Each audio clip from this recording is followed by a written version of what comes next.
1000 ரூபாயை நாம் எப்படி எழுதுவோம்? 1 போட்டு 3 சைபர் போடுவோம். அந்த 1ங்கிறது என்னங்க?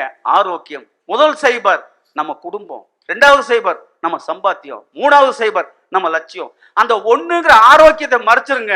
உங்களுக்கு குடும்பம் இருந்து என்ன பிரயோஜனம்? சம்பாத்தியம் இருந்து என்ன பிரயோஜனம்? நம்ம லட்சியம் இருந்து என்ன பிரயோஜனம்? உடலுக்கு ஆரோக்கியம் வேண்டும் என்றால் அது அடிப்படை தத்துவம். உணவு சரியா இருக்கணும். நம்ம கொடுத்த 5 தலைப்புகள் அவசியம், ஆனால் உணவு ஒரு மனிதனுக்கு அத்தியாவசியம். அதனாலதான் நாடு தழுவிய ஸ்ட்ரைக் நடக்கும், மாநிலம் தழுவிய பொது வேலை நிறுத்தம் இருக்கும். நீங்க சொன்ன 5 தலைப்பு வீட்டுக்குள்ள முடங்கிரும்.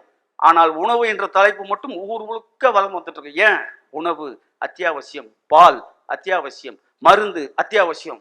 அன்னைக்கெல்லாம் உணவே மருந்து சார். நமக்கு ரொம்ப பேருக்கு தெரியாது. வெறும் எழுத்தளவில் பேச்சளவில் பேசிட்டு உணவே மருந்து. எப்படி? நம்ம வீட்டில் இருக்கக்கூடிய சமையலறை என்பது ஒரு நடமாடும் மருத்துவமனை என்பதை புரிந்து கொள்ளுங்கள். நம்ம வீட்டில் இருக்கக்கூடிய சமையலறை என்பது சாப்பிட்றதுக்கோ சமையல் செய்யறதுக்கோ இல்ல, அது ஒரு மெடிக்கல் ஷாப் கேக்வல்.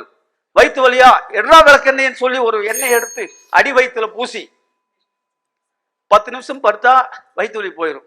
தலைவலியா கொத்தமல்லி அரைச்சு 10 நிமிஷம் 10 போட்டு சுக்கு காப்பி வச்சு கொடுத்தா தலைவலி போயிடும். காது வலியா வரமிளகாய் எடுத்து விதையை நீக்கிட்டு விளக்கு தெரியல அந்த காய வச்சு காதுக்குள்ள ஊத்தணும் அப்படின்னா அந்த காது வலி போயிடும். சளி பிடிச்சிச்சா தூதுவளை தலையும் முருங்கப்பட்டையும் வேப்பம்பட்டையும் பிடிச்சி நல்ல கசக்கி வெங்காய மிளகாய் கிள்ளி போட்டு ரசம் வச்சு கொடுத்தா, செலவு ரசம் வச்சு கொடுத்தா சளி போயிடும்.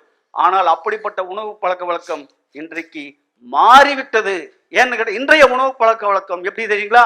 எங்கு நம்ம மக்கள் மீது விதிக்கப்பட்ட, மறைமுகமாக விதிக்கப்பட்ட ஒரு போர் அப்படின்னு நான் நினைக்கிறேன். ஏன் தெரியுங்களா? இன்னைக்கு மூளைக்கு மூளை பிரியாணி கடை, மூளைக்கு மூளை புரோட்டா கடை. அதுல ஒருத்தன் சொல்றான், என்னங்க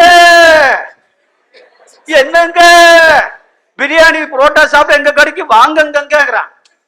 1 வாங்கினா 1 விரிங்க, புரோட்டா தேன் மாதிரி இருக்குங்க, சால்னா சர்பத் மாதிரி இனிக்குங்கிறான். சாப்பிட்டு போட்டு எங்க போறோம்? ஆஸ்பத்திரிக்கு போறோம். வயிறு ஒரு மாதிரி இருக்குதுங்க.